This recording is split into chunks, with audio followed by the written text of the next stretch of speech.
Alright, I have a confession to make.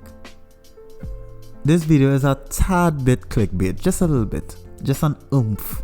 This is because I will be looking at the time frame in which Peaky Blinders was shot and influenced by.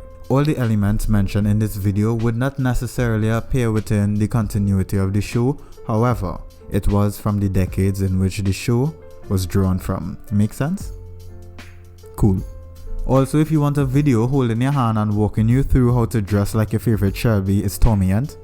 Yes, Tommy. Definitely not Finn. Thomas. Anyways, this is not the video for that, but I guess it can be used for pointers. Probably. This video took a lot of brain power to research, to be honest, so don't expect another video until December 2023. With that being said, this is Into the Zeitgeist. By order of the Peaky fucking Blinders!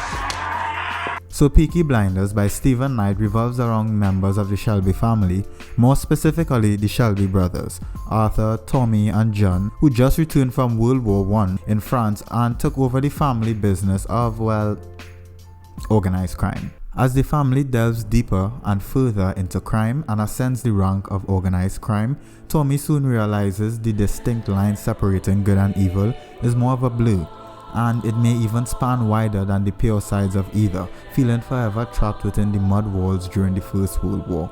Set in Birmingham initially, the show does a great job of depicting a post-war society undergoing industrialization. The show targets addiction, mental illnesses, greed, trauma, and of course crime. But forget most of that cause we're talking about clothes. Peaky Blinders consists of 5 seasons currently that span through the time of 10 years from 1919 in season 1 to 1929 in season 5, which is basically the 1920s alone. However, I decided that I'll address a bit of the 1910s before I get into the 1920s. Honestly, I did a lot of research for the 1910s not knowing that was majority of the 1920s, so you're just gonna get some free information. The 1910s can be divided into 2 arcs within fashion. This is before and after World War I. During the early years of 1910, some remnants of fashion prior were still present, such as the S or swan build, which contorted the woman's silhouette to resemble that of, well, a swan. The silhouette had no room for cleavage, so it the term they referred to the upper area was the monobosom, which is the creepiest term I've heard in maybe a week and a half. One of the bigger trends to Europe from the 1910s was Orientalism, which began because of a traveling ballet performance group. The first performance in Paris was 1910, entitled A Ballet Based on 1001 Nights. The actual pronunciation I won't even try to pronounce, don't even ask me. Alright, I'll try once. The style of the uniforms the performers used grabbed the attention of many during that time, especially one Paul Poiret, a prominent designer at that time that implemented many elements of the ballet russe uniform to help popularize the look during the Orientalism era. For a better illustration and understanding, you could think of the ballet russe as the skateboard culture of fashion at that time, and Paul Poiret as James Jebbia of Supreme. That was horrible. That was horrible. Poiret is a designer that for some reason kind of flies under the radar despite his countless contributions to fashion, but this video isn't for that. Go read a book or something, I don't know. Dresses during this era was ankle length and nothing higher. As I usually say in fashion, shit is usually tied to shit. Let me explain. During this time, men's clothing was for the most part simple 3-piece sack suits, more on the baggy side. There was a heavier use of accessories such as pinky rings, canes, stopwatches, umbrellas, canes, and various top hats. Did I say canes twice? Collars were also starched sharp enough to slit your own throat.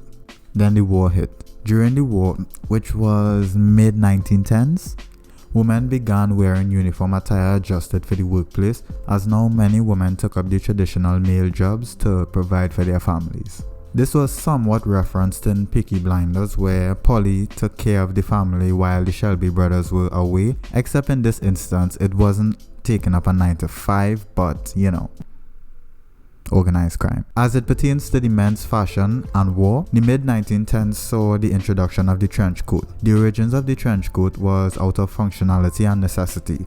Burberry was commissioned to create a jacket made for the trenches in war, and thus the trench coat was created. This bit of information was needed because I never really saw the big importance of Burberry today, but their contributions in the past hold up the brand's respect today and reputation. Starting with 1919 post-war and emerging in the 1920s, society was now different than it was before. While Orientalism was still present, other fashion movements were now emerging. The Jazz era is believed to have begun in 1918 and ended in the 1930s, but there's a big debate there that personally, just me, I don't care for. We're talking about clothes here. As typical with fashion, a significant change is usually accompanied with a change in norms, social construct, or a major event shifting the paradigm. In other words, shit usually affects shit. You see? I tie it back. Makes sense.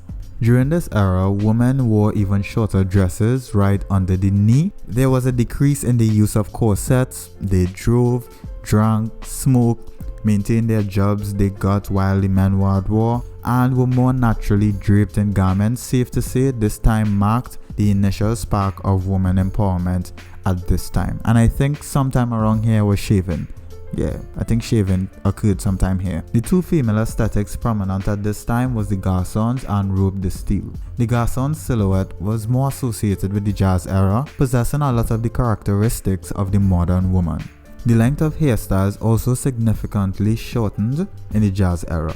One hairstyle in particular is the Eton crop hairstyle, the shortest hairstyle at this time, slicking the hair to the sides of the head, popularized by African-American celebrity Josephine Baker. The shortest length of dress at this time, knee length, a relaxed fit completely contradictory to the heavy corset era. Some of these aspects can be witnessed in Peaky Blinders, as a number of women, particularly Polly's hairstyle, as the seasons progressed, she adopted a shorter and shorter hairstyle. This aesthetic also saw the incorporation of sportswear into the everyday life and fashion within the use of knitwear. Popular designers at that time, Jean Patou and Coco Chanel, were acknowledged as the pioneers of this knit sportswear aesthetic. Respectively, Patou was credited as the first person to experiment with knitwear on a fashionable basis and the creation of the knit swimsuit, and Chanel with the creation of the little back dress, which looking back now isn't that little,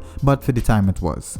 Her use of trousers for women and suits for women. Pertaining to the other aesthetic I spoke about, robe de style, for the sake of keeping this video concise, I won't really touch on it, but research designer Jean Lanvin if you're curious. Other designers prominent during this time was Elsa Schiaparelli, known to rival Chanel, Madeleine Vionnet, Florie Westwood, and Jacques Haim. If you truly want to know more, I suggest you read an article or something. Not trying to make this video a podcast in length. Natural and relaxed silhouettes was a focal point of the 1920s in comparison to the decades before. Returning from World War I, the general style drifted away from the typical drab colors and cuts handed down by their fathers. There was no shoulder pads anymore. There was an increase in the use of brighter colors. Jackets and trousers were more tailored, fitted to the body.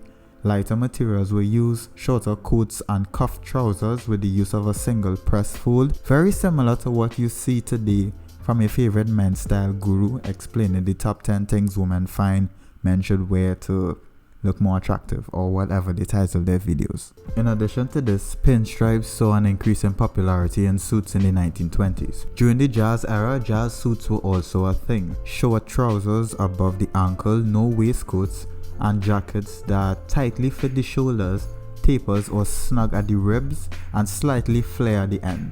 This video was personally very impactful for me. I'd say 75 to 80% of the designers I learned about while making this video, I had no knowledge of their existence before, and it really put fashion into perspective, just the amount of designers and silhouettes there are in the world. For someone interested in designing either for a brand or for personal reasons, it means that there's an abundance of designers and times to learn and draw inspiration from, because every designer was inspired by someone. So now you have the opportunity to draw inspiration from both the designer, but more importantly from the time in which the aesthetic was created. That's basically all there is for this video. This video was made in Trinidad and Tobago. Thank you for watching.